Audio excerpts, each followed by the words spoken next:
Hey everybody, John Brown here again, and today I'll be bringing you my impressions of Tiny Epic Kingdom. This is a game that wants to be kind of a 4X area, not area control, excuse me, but 4X civilization sort of game, but in a very small box for an affordable price in a short amount of time. And, is that something they've really done? So we're going to take a look at, real quick, some basics of how to play the game, and then I will let you know what I think. Alright, here we see the game set up pretty much. Now, if we're playing a two-player game, we're going to have a kind of third kingdom that's out there that people can go to and attack whenever they take a quest action. We'll get to what a quest action is like, but we'll take another one of these little maps. They're two-sided, and populate them with meeples of someone who isn't playing, and you can go and quest onto those spaces as well. But if you're playing a 3 to 5 player game, everyone gets their kingdom, starts with 2 meeples in one space, their race with all their abilities, and these are kind of where we're going to choose the actions for everyone, and we're going to keep track of the tower players can build for points. Players start with 6 resources. It's suggested you start with 2 mana, 3 food, and 1 ore. That's what this represents. Now, in a round, whoever the active player is, represented by this, is going to choose an action off of this board. And then, the thing is, the active player must choose that action. They must actually do what it said. So one thing you have to keep in mind is if a lot of these spaces are filling up, and then, so basically whoever, started the round will pick first, and then each player will either, the player who picked it will have to do that action, every other player can do that action or collect resources, and then it'll go around a table, so in a 2-player to go back and forth, everyone pick an action, and then eventually when all these are filled up, they'll be swept off, and then this will move to the next player. In a 5-player game, it works a little differently just to balance it out, but basically, when you're the last person to place, there's only going to be 2 actions left. So you need to be sure you do that action. And that is one of the interesting things about the game. Instead of getting a bonus when you choose an action, you have to do it. It's almost negative when you're choosing the action. So you have to be sure to set yourself up to, be able to do whatever action it is you have to choose, and know that your opponents are probably going to choose what, something you want to do at some point on their turn as well. However, if you don't want to choose that action, you can collect resources. So if the red player was set up like this, they could collect 1 ore and 1 mana in the magical force. You can collect food from the plains, and then this is a space, it doesn't have any potential resources, it's just worth points at the end of the game for controlling. So each one of these actions are pretty simple. Patrol means move a meeple, so I can move to an adjacent space on my own board. I can't move across mountains, waters, or rivers. Quest is I have to be on the edge of my board, so I couldn't be here because this water blocks me from the edge of the board, but I could be on any other space, and I could go to another player's board. And again, I have to go onto their edge. Pretty simple. Build, I spend ore according to the level of the building here. The first level costs 1 ore, then 2 ore, and they're going to be, at the end of the game, we're going to score points for what level we're up to 10 points. And it's important to remember you can only move up 1 space per build action, though, so you can't save up a bunch of ore and do 1 big action. I can research. Very similar to building, I'm going to spend mana in order to move up my magic track. And it's going to give me special abilities, maybe potential combat bonuses, better ways to patrol. Each race is thematic and different into what their special abilities are going to be. And then for the rest of the game, like if I was at level 3, I'd have the level 3, 2, and 1 abilities, so on and so forth. And a lot of times the level 5 ability is a potential endgame scoring bonus as well. I can expand. I spend food according to the number of meeples I have plus the 1 I'm going to put out. So if I had 2 meeples currently, I could spend 3 food to put a meeple out in a space where I have 1. I actually couldn't expand right now though because you can never have more than 2 meeples in a space. But if I was like this, I could put my meeple in either one of these spaces if I wanted to expand. Now, there are 5 of these shields and 6 actions. So 1 isn't going to be chosen, but eventually, when there are no more shields left, these will clear off and the active player will have any choice again. But the last one is to trade. So basically, I can trade 1 for 1, any goods I want. I could trade a food to get a mana, so on and so forth. And that's the basis of the actions. Now, some interesting things happen, though, when meeples end up in the same space. So if I were to patrol and move here, well, we have a couple of different options. That is going to start a war. And players are each going to have one of these dice, and they are going to choose what resources they want to spend on trying to win the war.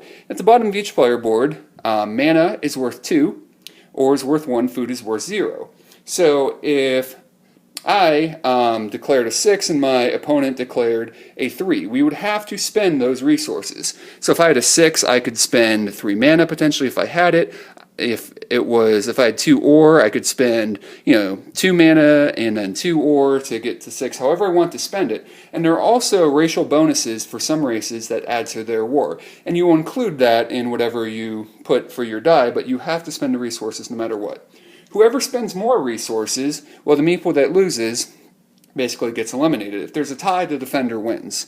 However, both players could choose to have a peaceable agreement. So they could choose the white flag, and as long as both players choose this, they coexist peacefully. And for as long as those two meeples are there and they're getting along, whenever they collect resources, they can both collect off of this space. Now, if later in the game there's another potential alliance that comes up, both players have to choose again. And if they both choose to stay in an alliance, that's fine. But if one or both of the players chooses a war, whoever wins the war, the other meeples are all eliminated. Now, in a war where there's multiple spaces where this can happen, a player can spend 3 food to basically retreat a meeple to an adjacent space, though. Now, you can't move in to where you have more than 2 meeples on a space, whether they're your color or 2 different colors, and you can't attack with your last meeple or attack someone's last meeple. There's no player elimination in the game. So that's the basis of what's going to go on. You're going to be building up your track to get special powers, you'll be building up the wall to get points.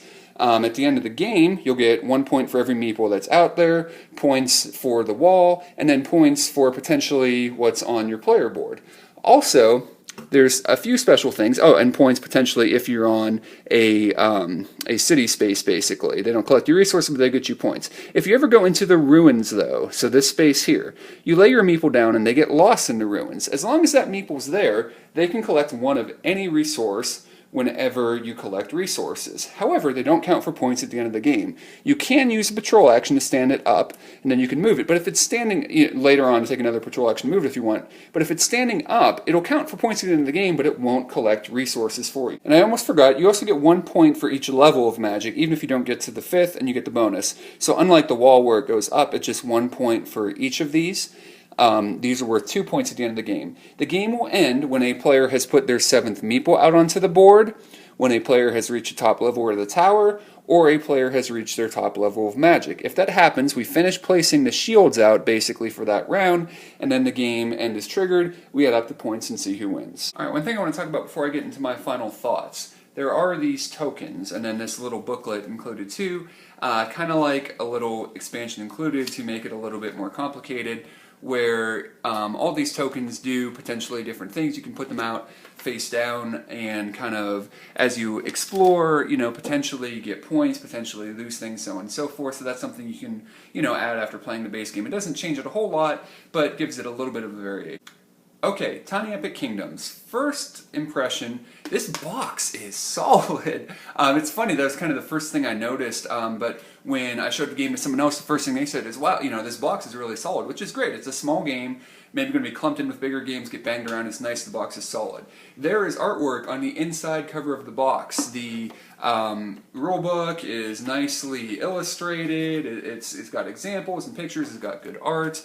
Each one of these things, they're not cardboard, they're kind of thick paper, but they have a real nice finish to it. They're pretty sturdy. The artwork on these are really cool. Here's the shapeshifters I was telling you about, that each time they level up they change ability, but the back of each of these has cool art. And there are a lot of races in here, and some of them I think are cooler thematically than others, but orcs and dark elves and hobbits, or halflings, excuse me, and just all different kinds of things. Valkyries, a lot of things you'd expect to see in a fantasy game, and a few unique ones. Undead, elves, dwarves, the humans, merfolk, you don't see those necessarily a lot. So a lot of different stuff going on with that. And it's pretty impressive for a small price point in a small box what this game has to offer. So that was kind of my first impression.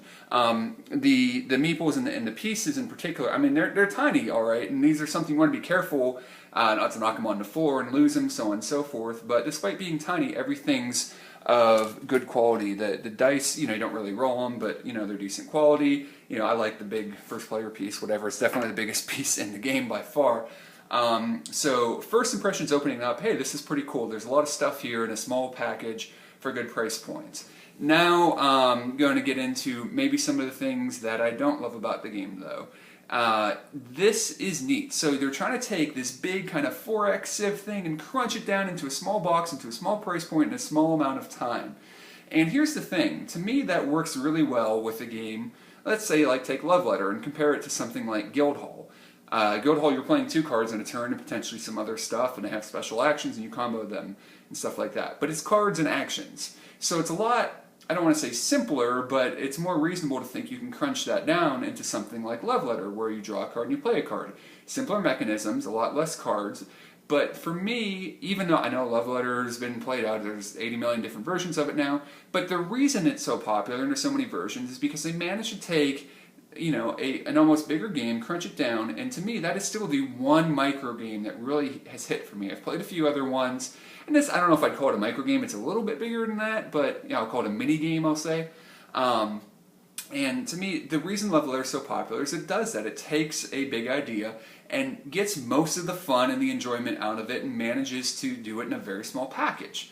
The problem with Tiny Epic Kingdoms is they're taking a huge idea. They're taking, you know, Through the Ages or, you know, Civilization or Clash of Cultures or something like that and trying to cram it down. And when it's just play a card and do special actions, it's kind of like cramming down a sponge. You can do that, but this game is trying to, you know, kind of cram adamantium into a smaller space, or unobtainium. I'm not going to talk about Avatar, but you know, they're trying to cram something that's much bigger, and it's hard to cram all that interesting decision and fun.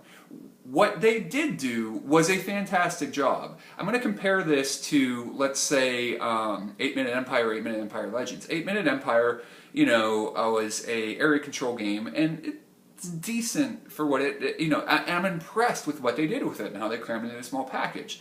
But it's just not as interesting. 8-Minute Empire Legends added a few more choices, made it a little bit more interesting, but I still don't get the same fun out of it the way that I do, you know, a bigger game, Elgron, Tammany Hall, or something like that. It's impressive design to cram as much as they did into a small space.